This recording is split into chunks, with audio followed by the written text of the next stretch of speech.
Bajra Info News Update. এখন পার্টির থেকে ডিসিশন হয়েছে জহর চক্রবর্তী মহোদয়কে মনোনয়ন দিয়েছেন এবং উনি আমাদের ভারতীয় জনতা পার্টিতে বহু বছর ধরে ভারতীয় জনতা পার্টিতে আছেন এবং একজন সজ্জন ব্যক্তি বলতে যাকে বোঝায় এই জহর চক্রবর্তী মহোদয়।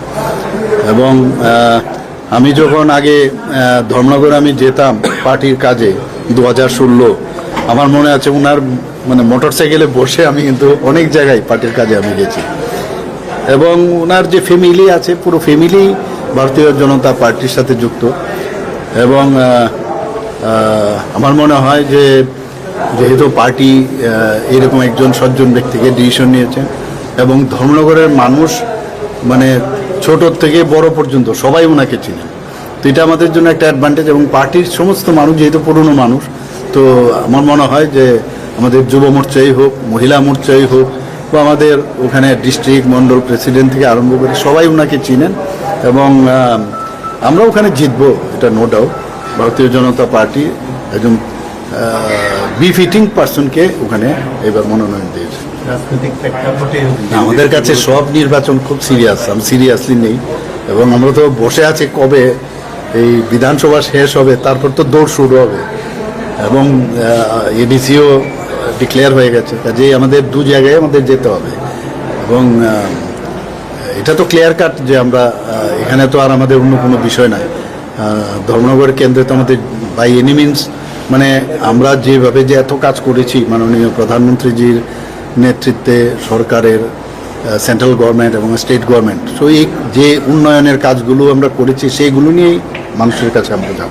ভিলেজ কমিটি নির্বাচন ভিলেজ যেটা হয়েছে আমরা যেটা চেয়েছিলাম এবং আমরা কিন্তু নৈতিক ভাবে কিন্তু আমাদের জয় হয়েছে এখানে, কারণ ভিসিটা আগে করার কথা ছিল কিন্তু আমরা ভিসি ইলেকশন আমরা যেটা সুপ্রিম কোর্টকে বলেছি যে একসাথে করার জন্য এই ডিফিকাল্টিজ হবে এবং সেটা মানেননি। পরবর্তী সময় আমরা সেপ্টেম্বর বলেছিলাম এই কারণে, কারণ আমাদের এখানে যে মনসুন সিজন সেটা কিন্তু অগাস্ট অবধি থাকে এবং আমাদের এখানে শুরু হয় মানে জুন জুলাই অগাস্ট, কাজেই আমরা এর জন্য সেপ্টেম্বর রেখেছিলাম। তখন সুপ্রিম কোর্ট থেকে বললেন যে আপনারা এফিডেভিট দিন, why not it is before June, কিন্তু মানে সবাই আমাদের এখানে তো মনসুন শুরু হয়েছে এপ্রিল মাস থেকে, অলরেডি এখানে শুরু হয়ে গেছে বলা যায়, তো এই ধারণাটা নাই। তারপর যেহেতু বলেছে যে জুন জুলাই মাসে যাতে করা যায়, কিন্তু এটা যদি ওই সময়ে যদি দেখা যায় যে বৃষ্টিপাত শুরু হয়ে গেছে তাহলে সুপ্রিম কোর্টে তার জন্য রিভিউ করবে এবং সেই রিভিউর মাধ্যমে হয়তো এটা পিছুতেও পারে। কাজেই নৈতিকতার দিক দিয়ে আমরা কিন্তু সুপ্রিম কোর্টে আমরা জিত পেয়েছি। কাউকেই বলছি না যে মানে ওনারা ওনাদের কাজ করবেন এবং বিরোধী মানে কি ওখানে তো সিপিএমের আমাদের কাছে যেহেতু সিপিএম প্রার্থী ঘোষণা করেছেন, কিন্তু গত বছর যেটা আমার জানা সেখানে কংগ্রেসের খুব সম্ভব পার্টি ছিল, যে এইবারের তো ওদের নিজেদের মধ্যেই সমঝোতা হয়নি, তো ওরা বুঝবে কি যে ওই জায়গার মধ্যে আমাদের ভারতীয় জনতা পার্টি আমরা আমাদের বিষয় নিয়ে আমরা রাখবো।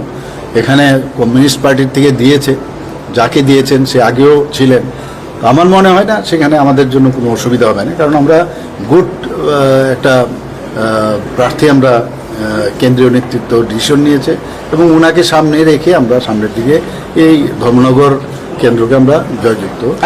ফ্লোরে বলেছি 5% দিয়ে ঘোষণা করা হয়েছে, অত্যন্ত স্বাগত।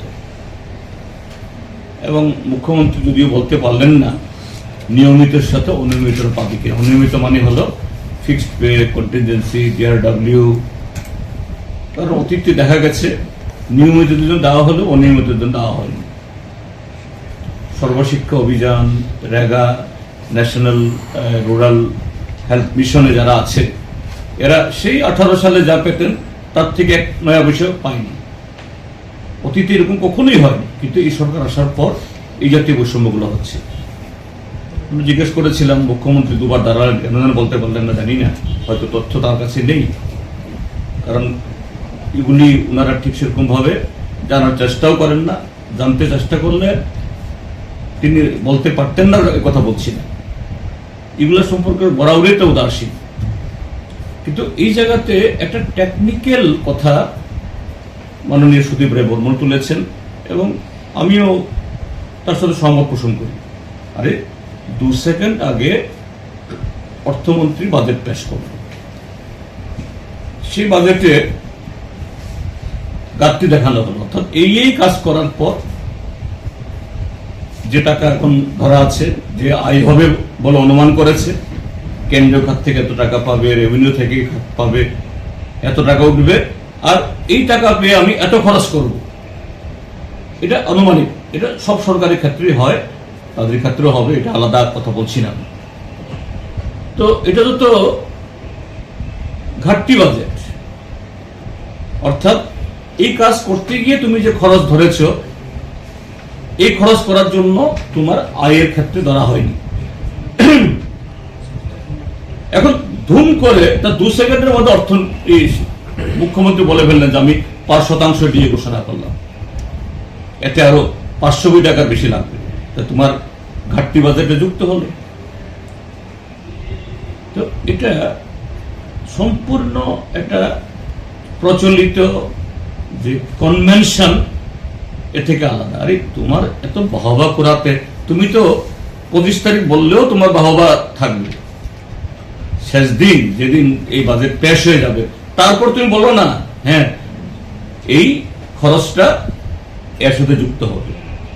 তাহলে এখন যে আমরা আলোচনা করব, আগামী 19 তারিখ থেকে আলোচনা শুরু করব, কি আলোচনা করব?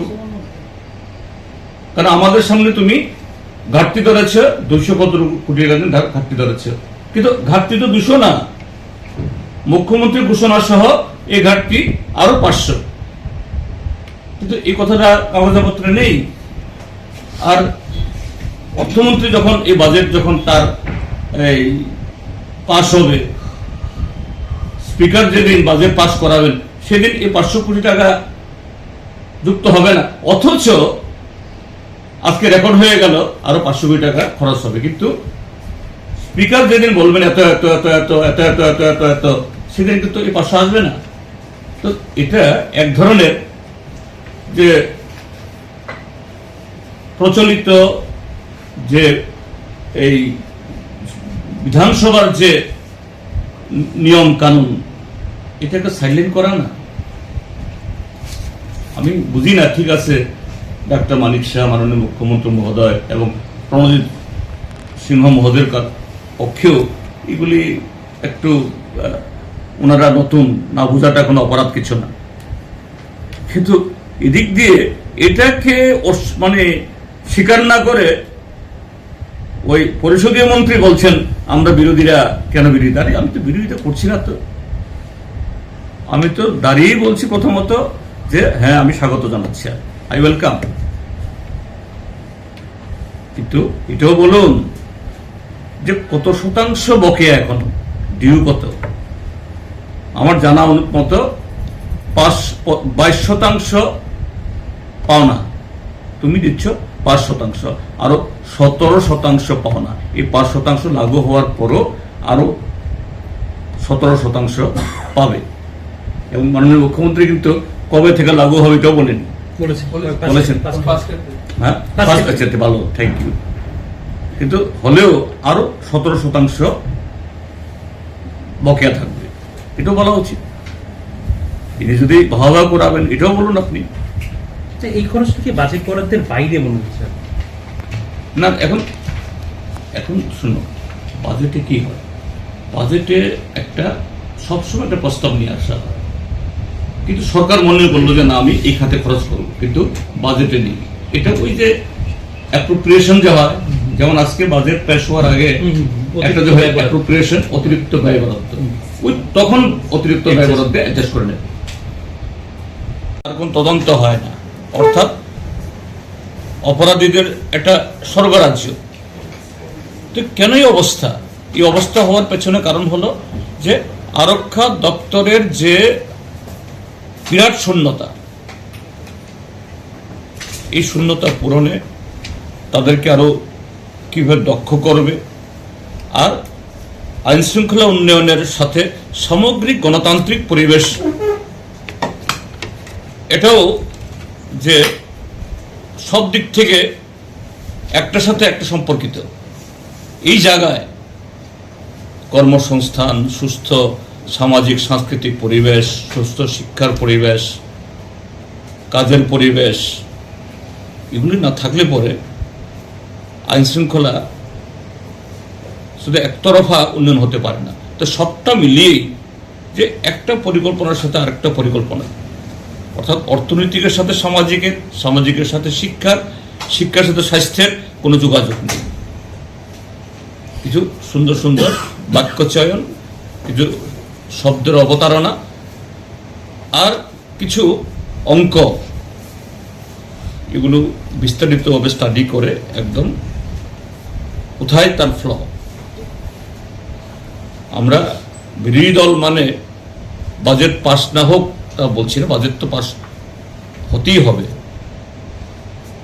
পাস হবেও, কিন্তু যে এই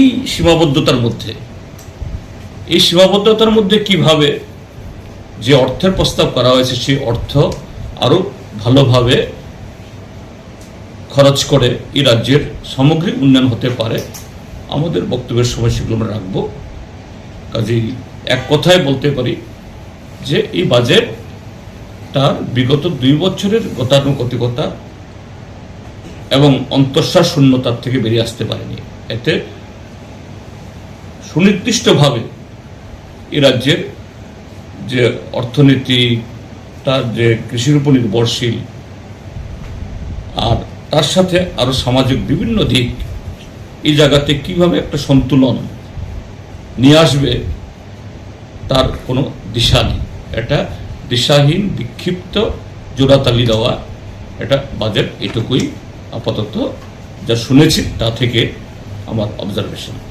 Subscribe to Tripura Info and press the bell icon so that you never miss any latest updates and news on Tripura.